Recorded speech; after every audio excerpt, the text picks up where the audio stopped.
Hey there, sports fans, and welcome to another edition of Foul Territory. I'm your host, Mike Smith. We are about a month into the season. The weather's finally starting to turn around, although not that quickly, at least for my taste. And most teams right now have about 8 to 10 games under their belt.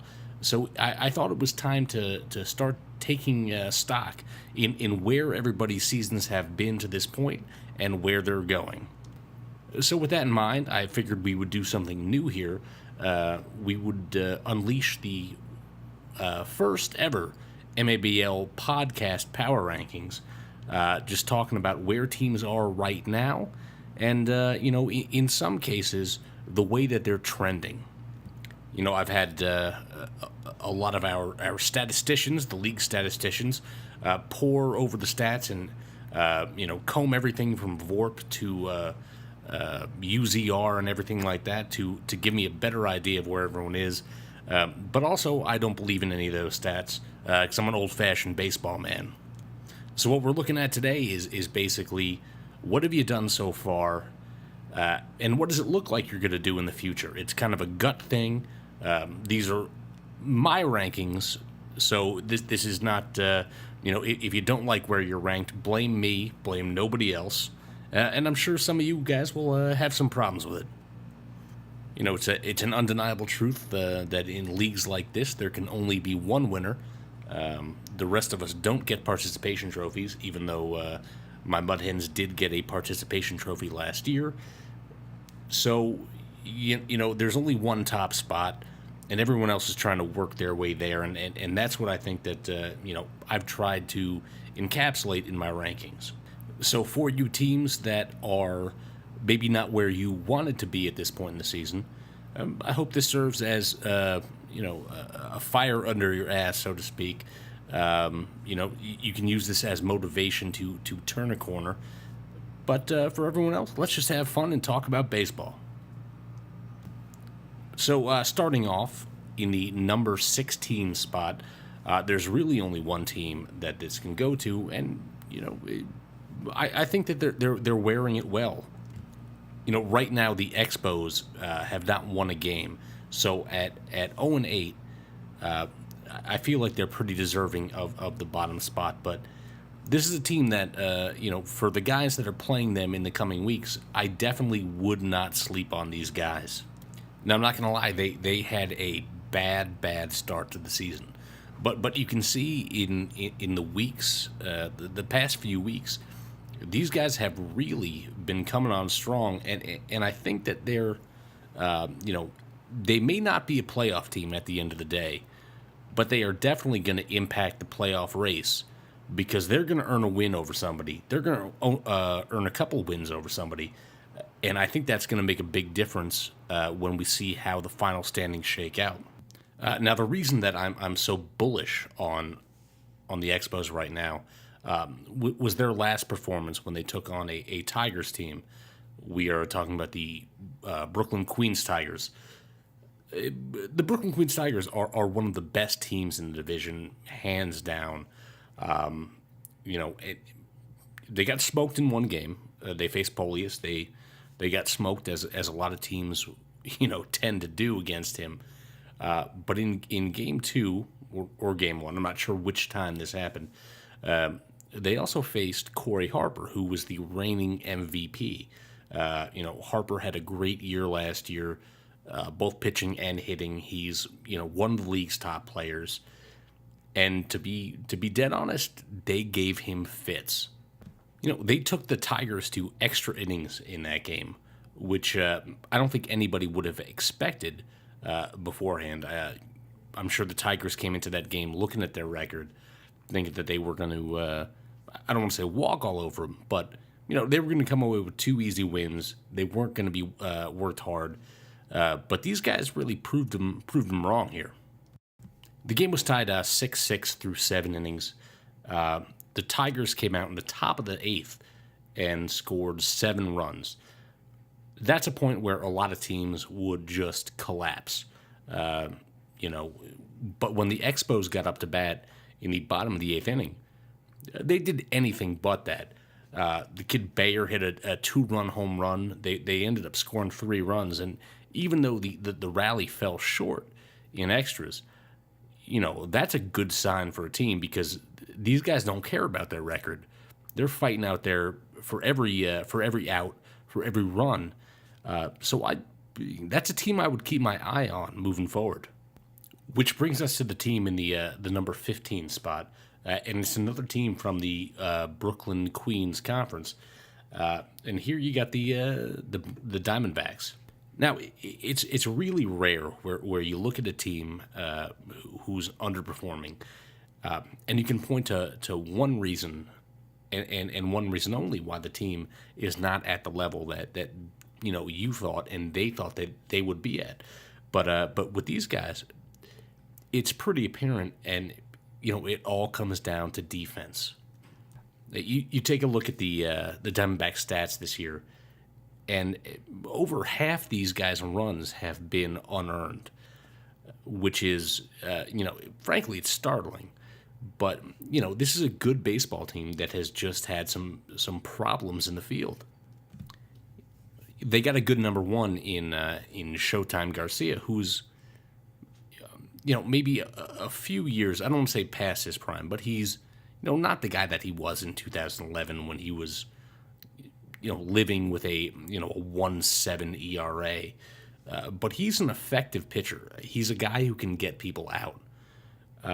But the problem with the Diamondbacks is routine ground balls turn into, two base errors. And when you extend innings, especially on a team that is as short on pitching as the Diamondbacks, that's going to be a problem. Now, these guys can definitely hit. There's no question about that. They don't have the best offense in the league, but, these are guys that, 1 through 9 or 1 through 10, if they're using the AH, they can swing the bat. But the problem is that they're always trying to overcome the runs that they're giving up. And so far, that's been a pretty daunting task for them.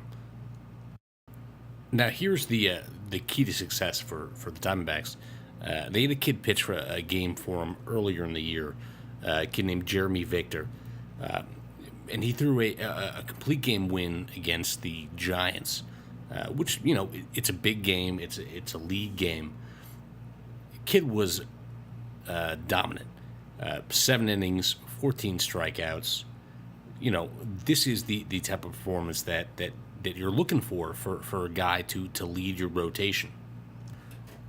But, again, that's the only game that he has pitched for the Diamondbacks. So, if Victor is going to come back and he's going to make a contribution to the team, that's huge. That lifts the Diamondbacks from where they are now, which is a team fighting to make the playoffs, to an easy playoff team and a team that you don't want to face in the playoffs. So I think a lot of it depends on how much they get out of him and if they can tighten up that defense. Because, other than that, this team has a lot of good things happening for it. And, they're a team I wouldn't want to face come late June. Now we're moving on over to the other division for our number 14 team. And this was kind of a shock for a lot of people because, these guys put together a really good fall ball campaign. But so far in the spring, the Bronx Cardinals have not had an easy go of things. And to be honest, this one is kind of a weird one in my mind. It's a team where you look at their stats and they're pretty. They got some decent pitchers. Hitting wise, the team has a good average as a whole. But the problem that they've had so far is bringing those runs across the plate. Jesse Reyes and Anderson Harrod have done a good job on the mound for these guys. But it just seems like that they don't get the big hits when they need the big hits. And that's one of those things that's sort of unquantifiable. You don't know how to make that happen. It's just it's a weird thing. There are some teams that seem to never lose when they get on those stretches where, everybody, the 9-hitter, the 10-hitter, are coming up with those hits in big spots. And right now, I think that the Cardinals are waiting for that moment. Offensively, Harrod last year with the Beers had a pretty damn good year. The Cardinals have Rocky Marmolejos, who's one of the better left-handed hitters in the league. But it's that team effort. It's that sort of unity. And again, it's a new team. They've got to figure that out, and they've got to figure out how to, generate those big innings, which have been kind of elusive so far. Now, if ever there was a week for them to be able to find their mojo, it could be this week, because they're playing on the team right behind them in the rankings, the D-backs, in a game that you hate to say it's a must-win game at this point in the season. But right now, both of these teams need a big win. Hell, both these teams need a sweep. So, I wouldn't be surprised when you look at what happens this weekend between the two teams. If there's one squad that sweeps, you might see a couple weeks down the road that team is starting to pick up steam and maybe making up ground in the rankings. Which brings us along to team number 13. And this is always a weird spot for me, because I always hate talking about our upcoming games, but the team that we will be playing on Sunday, the Giants, are the team that fits into the number 13 slot. Now, you look at the Giants' record, and it's not something that jumps out at you as being good. They're 1-5-1. They had a game canceled. I think it was a rain or a field issue or something like that.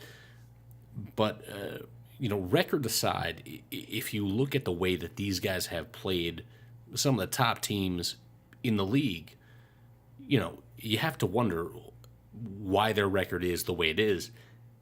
And I think they're about to break loose, and I'm afraid that my team might be on the receiving end of that.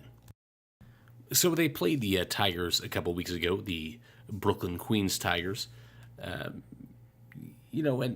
they lost one game, but the second game they lost, it was a 5-4 ball game. They were right in it with a team that, as you'll see later in the rankings, that I think very highly of. They also played the Indians, the Tribe, to a one-run loss. This is a team that hangs tough. They're a scrappy-ass team. And, it's one of those things where I don't think that the record matches the level of play that we've seen from them this far. Pitching-wise, you got two viable frontline starters in Torres and Azcona. But the biggest reason that I think that we haven't seen the best of the Giants yet is that it's taken a while for Ned Franklin, who was an all-star last year. It's taken a long time for him to sort of wake up this year. Now, clearly, it's early, so you have one bad weekend. It impacts the stats more than it would, say if it comes in July or something like that. But, Franklin was a huge part of this team last year, and this team was, around a 500 club. And Franklin hasn't gotten started either offensively or on the mound yet. And I think that once he does, teams could be in for a surprise if they're looking at the early season record of this squad. Dexter Kahn always puts competitive ball clubs out there. Chris Jackson, another player who's playing pretty well right now. So I wouldn't look at these early losses for the team as some sort of indication as to what they're going to do in the future. I think these guys are about to make a run, and like I said before, I hope it doesn't start this week. I'm all for wishing them the best. I just hope that they wait another week. Next week when they wake up, I'll be fine with that. Now, at number 12, we got the Downtown Bulls, who are one of the few teams that have been around somehow longer than the New York City Mud Hens. These guys have been around forever, but they officially earned frisky status last week when they took it to the Patriots in Game 1 of their doubleheader. These guys did not hit the ball hard. They just dinked in hits, seeing eye base hits. I think they maybe hit one double, and they beat the Pats, who are a prodigious offensive team. They beat them 11-4, and it was probably one of the best games that I've seen the Bulls play in 2 years of watching them play. But it was a frustrating experience for the Pats because these guys just put the bat on the ball and let good things happen. When you think about the Bulls, you think about a pitcher by the name of Paul Baumann, who has been fantastic, for God knows how many years. But the crazy thing is, last week, they earned that Patriots win without Baumann. It was all about Ray Madero, who Ray doesn't throw hard. Ray just kept them off balance with off-speed stuff, which could, for teams who are watching, be something of a blueprint for facing the Patriots lineup. But Ray was good. The offense was better. And, they pulled out a win that a year ago you might not have expected. So if Madero becomes the Bulls' number 2, in a way that would give them a chance to compete in that second game of the doubleheader, who knows what's in store for the Bulls? They're hitting the ball, they're putting the bat on the ball, which again is the main thing. They're making things happen in the field. So watch out for these guys. I would not look at their start as being indicative of who they are. Now we're getting to team number 11 in the power rankings, and from this point, until this point rather, I've sort of been going chalk. Sure, I had a 1-win team over a 2-win team, but here's where I think I'm going to start to lose some fans. Now, my number 11 team is the New York Tigers, the ones on the Bronx Manhattan side. And it might seem weird because I've ranked teams who have worse records above them.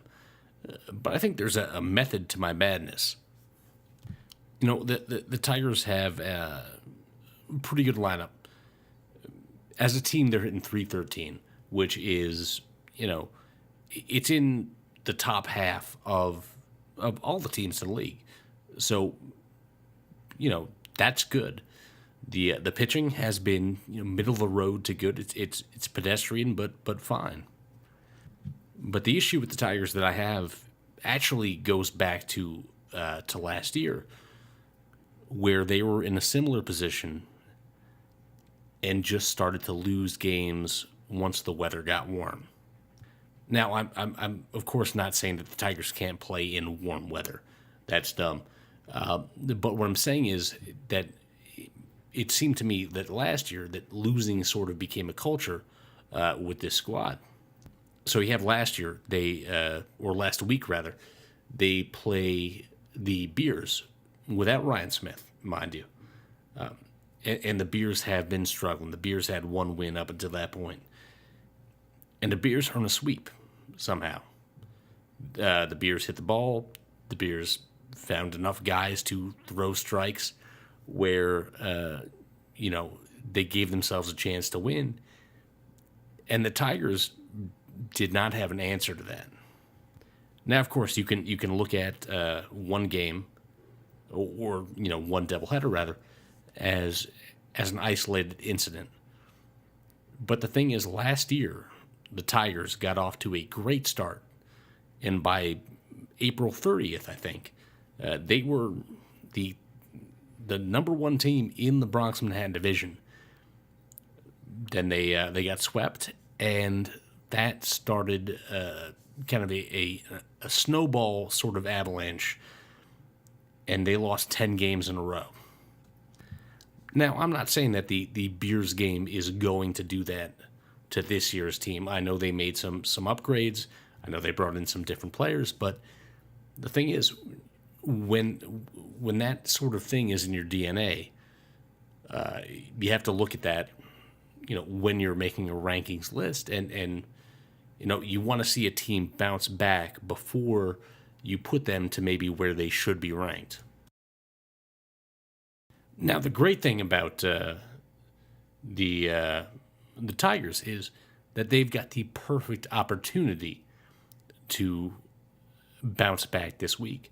They're playing the Blue Jays, who are not only one of the best teams in the Bronx Manhattan division, but there's also sort of a friendly rivalry there. A lot of these guys have played together. So, when you put those emotions into a game, if they're able to come away with a win, or, hell, if they sweep the Blue Jays, that's going to put them right back on track. And they're going to be, again, contending for one of those top 2 spots in the Bronx Manhattan division. And speaking of the Bronx Manhattan division, that brings us to our next team, the New York Bears. Now, I put the Bears at 10 because, they had a rough start, but things seem to be turning around for them, even though their number one asset in Ryan Smith hasn't been able to play a big part, which is why I think, if they're able to get things going without him, when he comes back, that's a team that nobody wants to face. Now, the Bears have been snakebit, at least in the MABL, in terms of playoff appearances. 2 years in a row, they've lost in the one-game play-in playoff game. But here's the thing. They're still the team that nobody wants to see in that game. They've got guys who can hit.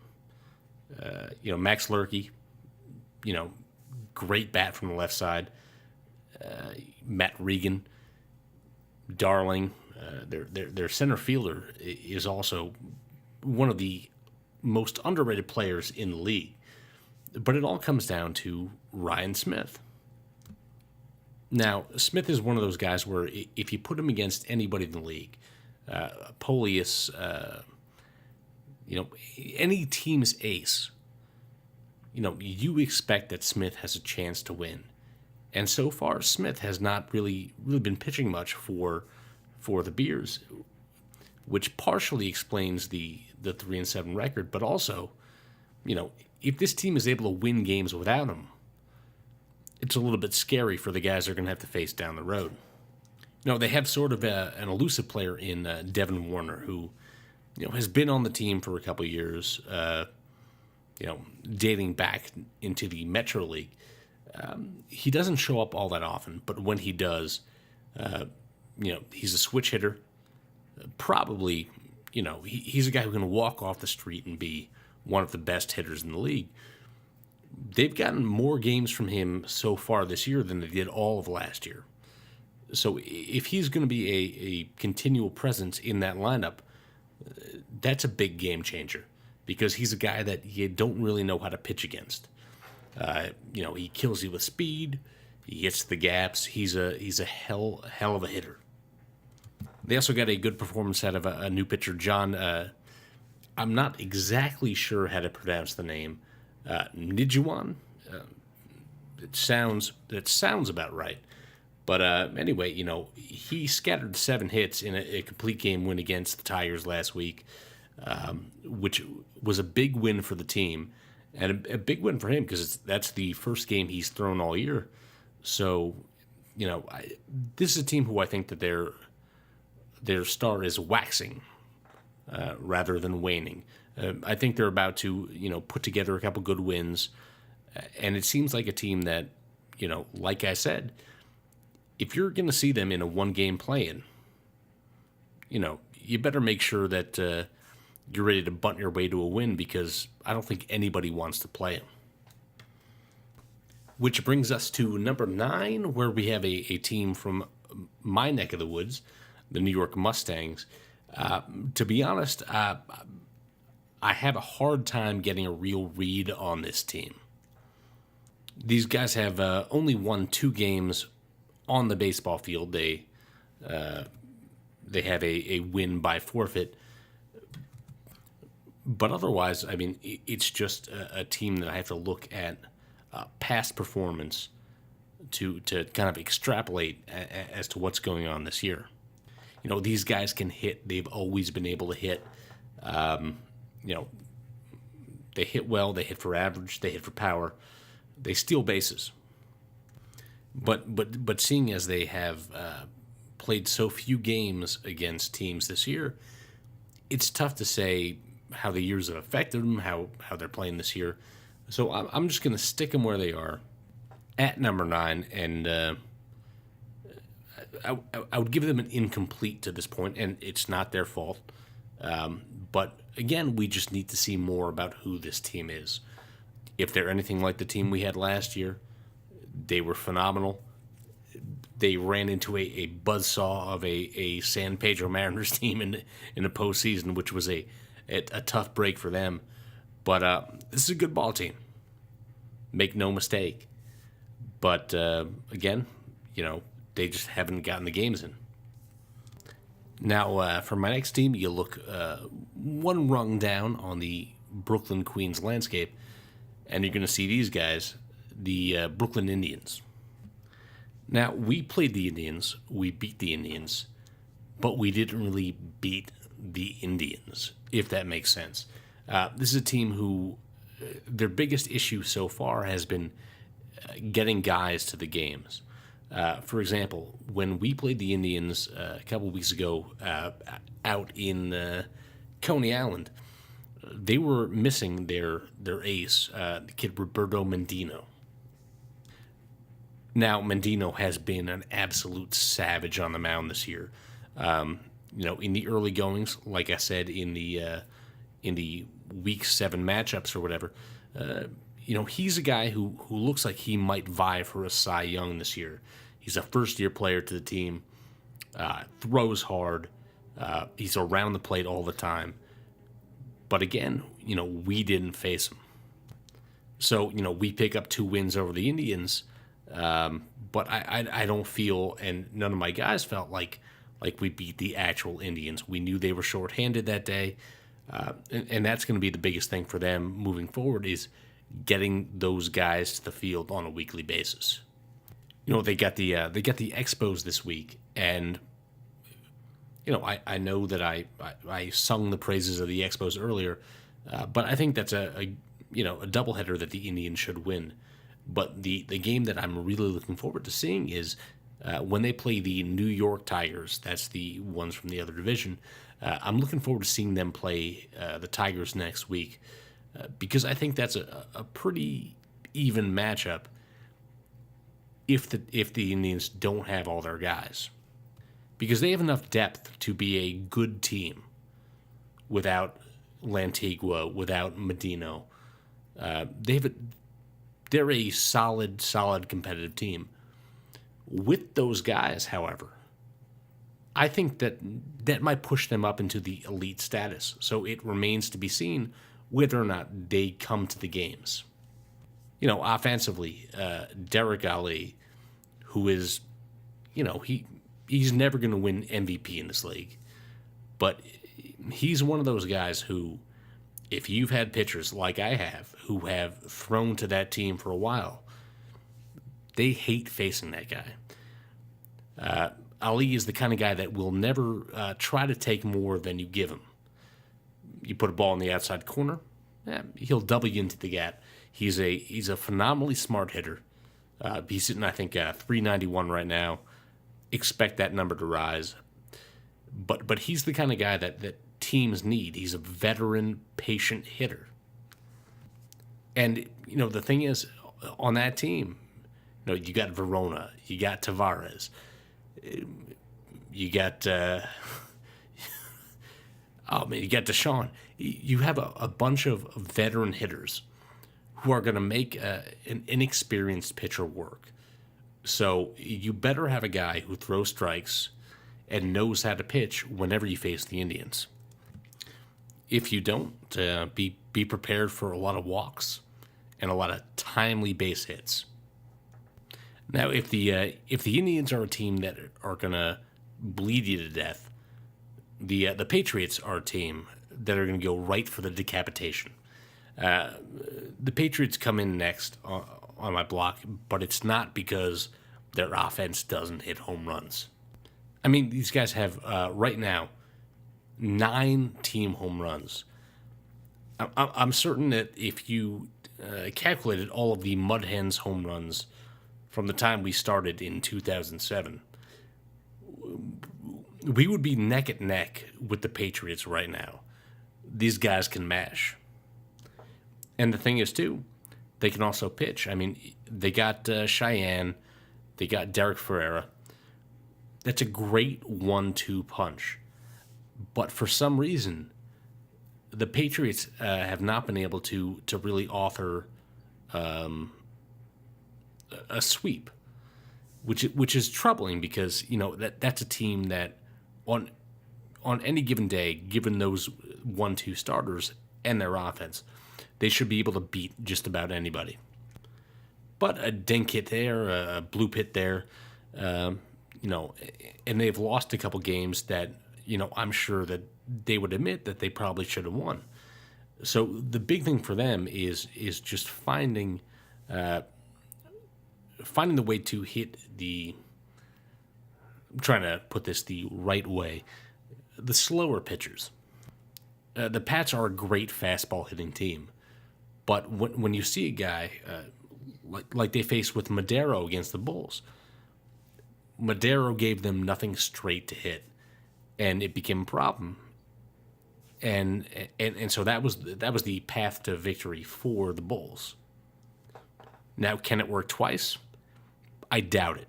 It was probably a one-time thing. But the Pats are a slugging team. They're sort of like a 1970s Fenway Red Sox team playing with their field. They know how to hit home runs. If you take them out of their comfort zone, then it becomes a problem. But again, they've still got the 2 pitchers at the top of the lineup in Burgess and Ferreira.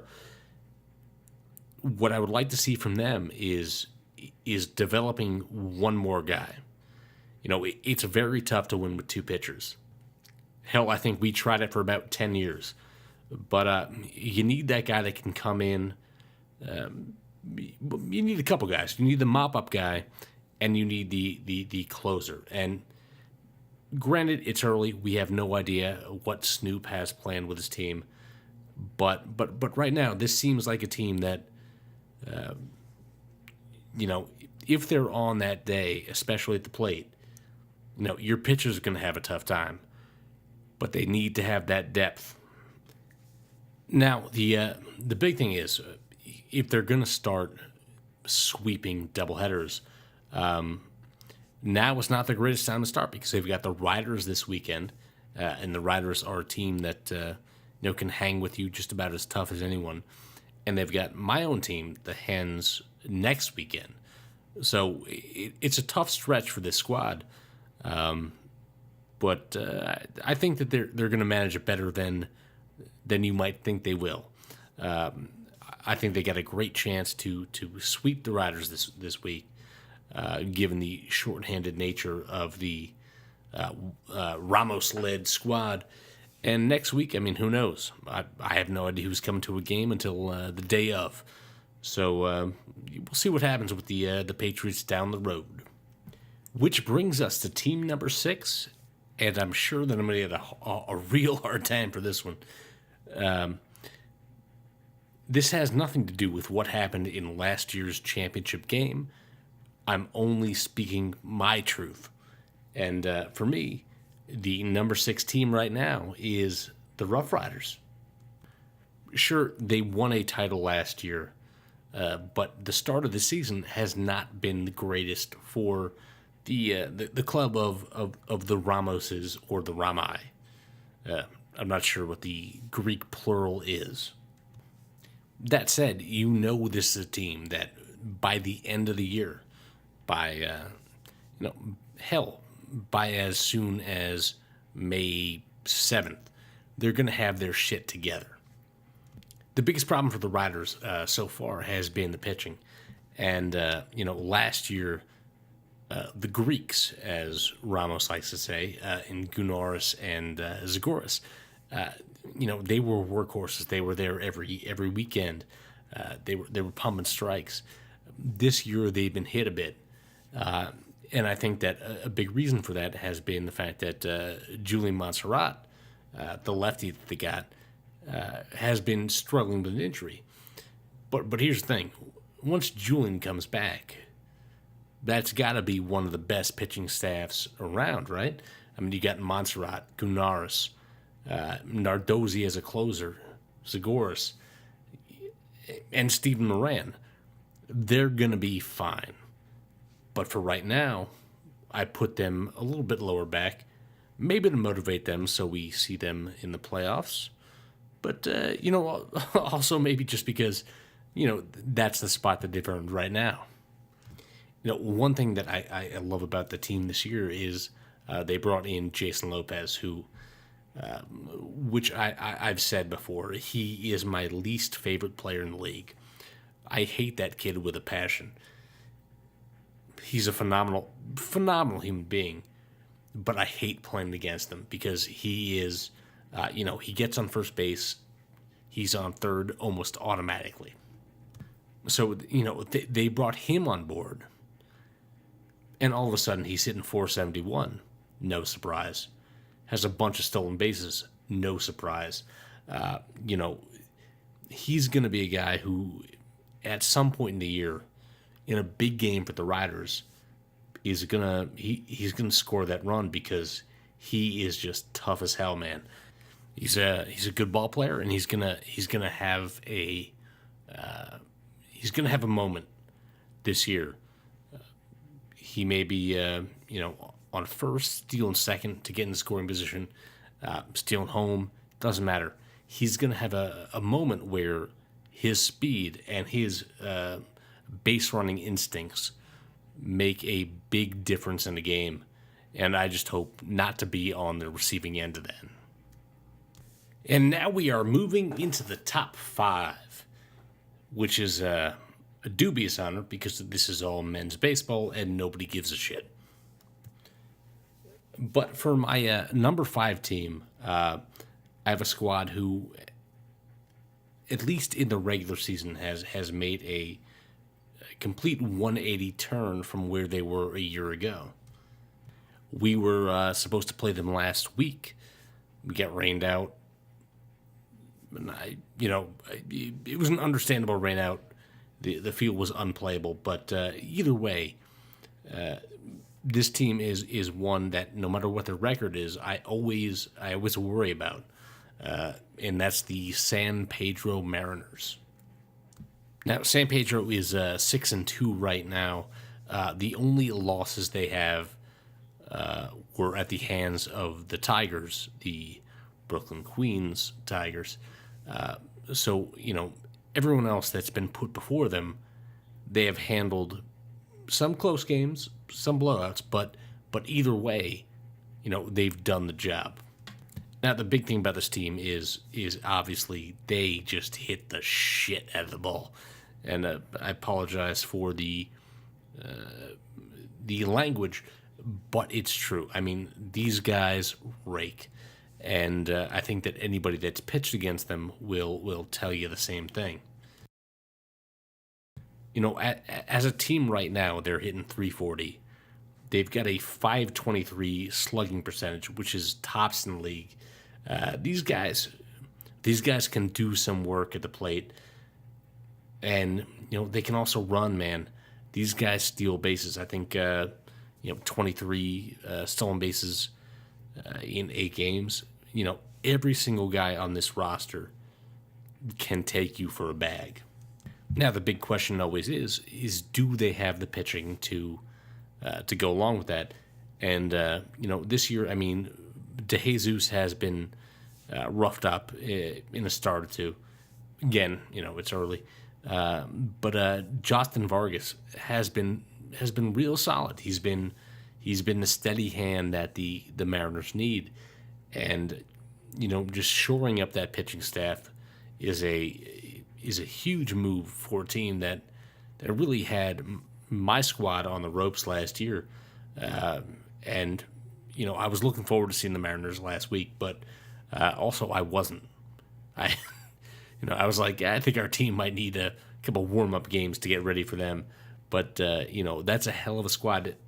Edwin Valdez, Luis Sanchez, offensively, those are tough guys to pitch to. And, I think that they finally put it all together this year. And, if they can just solidify the defense and the pitching staff, these guys might be the team to beat in the Brooklyn Queens division. Don't let my guys hear me say that, but that's the way I feel. All right, going to number 4 on my list, and this is another decision that I think may be met with some derision. Number 4, I'm going to have to put the best team in the Bronx-Manhattan division. I'm going to put the 8-2 Blue Jays there. Just because I'm not sure how they will fare against some of the top teams in the league. Now, don't get me wrong. I mean, they have earned splits with the Pats and with the Riders, and obviously their record is impeccable. But what I want to see from them is earning a sweep over one of those other top teams. And when you look at the essentials there, it shouldn't be hard for them to do. I mean, Edwin Vasquez has been fantastic for them on the mound. The kid has like a 2.01 ERA, something like that. I mean, he's been tremendous. They got like 4 kids hitting 420 with 15 at bats. So, this is a team that does it on both ends of the spectrum. But again, I just want to see them beat a good team twice in 1 week. So you look, they've got sweep wins over the Mustangs, sweep win over the Bulls, and over the Cardinals, I think. None of those teams is, right now anyway, an elite team. So I think it's incumbent upon them, and they can only play who they see, who's put in front of them. But until the Jays have that sweep win over another top 4 team, they're going to have to sit out in my rankings, which again do not mean anything. Now with team number 3, I've got another 8-2 team. Although this is an 8-2 team which we have seen quite a bit of in the last 15 months or so. The Tigers on the Brooklyn Queens side, they're one of the most complete teams that I have seen in all my years of playing men's baseball. They have that frontline ace in Polius, who, again, has been just fucking lights out all year. He's been tremendous. They have a good offense full of guys who can hit the long ball, but also are situational hitters and move runners over. They steal bases. It's a complete team. Now, they have not lost since week 1, which was the week that my Mud Hens played them. And even then, I mean, those games were tooth and nail, could have gone either way. Now, over the last couple weeks, they have had some games against some teams who may not be on their level, where they let those teams hang around a bit too long. And that's one thing that's holding them back from a higher spot here. That said, you got Les Guzman, you got Polius, even on the offensive side. You got Andrew Chalisan. That is a tough lineup to pitch to. Disciplined hitters, guys who will not chase you out of the zone. And, once they get on, holy shit, man, they're going to steal a bunch of bases. So if you're playing the Tigers, you better hope that your catcher has some sort of an arm, or that your pitcher has a great pickoff move, because otherwise they are going to light you guys up. Which brings us to team number 2. Now, a lot of the guys on my team accuse me. They call me Sandbaggin' Smitty, which is a fairly accurate nickname. I always say that my team is worse than we all think we are. I don't think that's a huge problem, but my guys, they don't like it when I come on these things and say that we are the third best team and the second best team. So, but that said, this for this power ranking, I had to tell them that I felt uncomfortable giving my Mud Hens the top spot. Granted, yes, the Mud Hens are undefeated. I know that. We're the only undefeated team in the league. But looking at the roster makeup right now, I can't in good conscience say that we are the number 1 squad. And a lot of that has to do with just strength of schedule. Sure, we played the Tigers week 1. Week 1 is a weird time to see people. You have no idea what they've been doing in the offseason. We won 2 close games, which is pretty much, every game between us in the last couple of years has been a close game. So we happen to win those. Then we played, we played the Expos and beat them. And then we had the Indians, but we didn't see Mendino. We didn't see the Indians' ace. We didn't see the Indians' catcher. They were a little bit short-handed. Last week probably would have been the best test for us moving forward. We got rained out against the Mariners, who is the team that always gives us goddamn fits. So we got a Giants team this week who, like I said earlier, that's a team that gives everyone a test. They gave the Tigers a test, pretty much more than they wanted to see. So I think that, this will be a good matchup. Even if we lose a game, I don't care. It'll be a good matchup to get us used to playing competitive baseball. The only thing I would say about my team is that the pitching staff has been phenomenal. So we've only given up 8 runs this year, and 7 of them have been to the Tigers in week 1. So after week 1, we went through a great long stretch where we just were not giving up runs. And we had 12 different guys do it. So we have a lot of arms, which, again, should be great in theory. But you can only have one guy pitch at a time. So we will see what happens at the end of the year and who are the guys who are going to be getting those innings. I got a lot to think about. So anyway, that brings us to team number 1. And if you're bad at math or bad at crossing things off a list, that's going to be the Gotham City Bats. Look, the Bats had a real shitty start to the season. They lost the first 3 games they played. But the funny thing is when they were playing in that game, might have been game 2, game 3, their manager, Mike Jacob, looks at me and goes, "Yeah, I don't care. I don't care if we lose this game." Now, everybody wants to win every game, obviously, but he knew that his team would find its time, his team would gel, and you know what? As much as I hate to say it, being someone who is vying for the same title as he is, he was 100% right. The the Bats are a good hitting team. The Durr brothers both hit.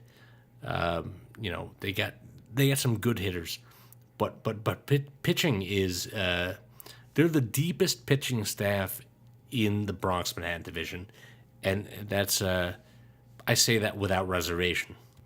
And the big thing for them this year is Brett Lyle, who's if you've seen him, he's a slightly tall left-hander. He used to pitch at UVA, and when he came onto the team last year, he was working his way back, having a little bit of trouble throwing strikes. And this year, now that he's back in the routine, he has been pretty much unhittable. He's got like a 109 ERA, but he's also crushing the ball at the plate. So he's one of those guys that, when you find a guy like that, you latch onto him. And beyond Lyle, I mean, they have Tyler Durr, Nick Durr, Ben Strack, who's another a tall, lanky-ass pitcher. That's a solid pitching ball club. But the reason that I put the Bats so high is that coming up, we have not even seen the best of their offense. They got this kid, Barada, from, he was a Villanova outfielder. You guys all know where you played college ball, if you played college ball. I would say that Barada probably played somewhere better. This kid hit a home run in his second game. They're playing at Clemente. He's going to be a real problem for other teams. And to be on a team where he's not the focal point, because, again, they have Strack who hits. They have, Lyle. That's just a good damn team. Now, again, all of these predictions and all these prognostications, they don't mean a goddamn thing. But if you do have a problem with the predictions I made, I would ask you to kindly go suck on an egg or be better at baseball. So I hope to see all of you guys out there on Sunday. And for everyone listening out in internet land, I hope you keep it between the lines.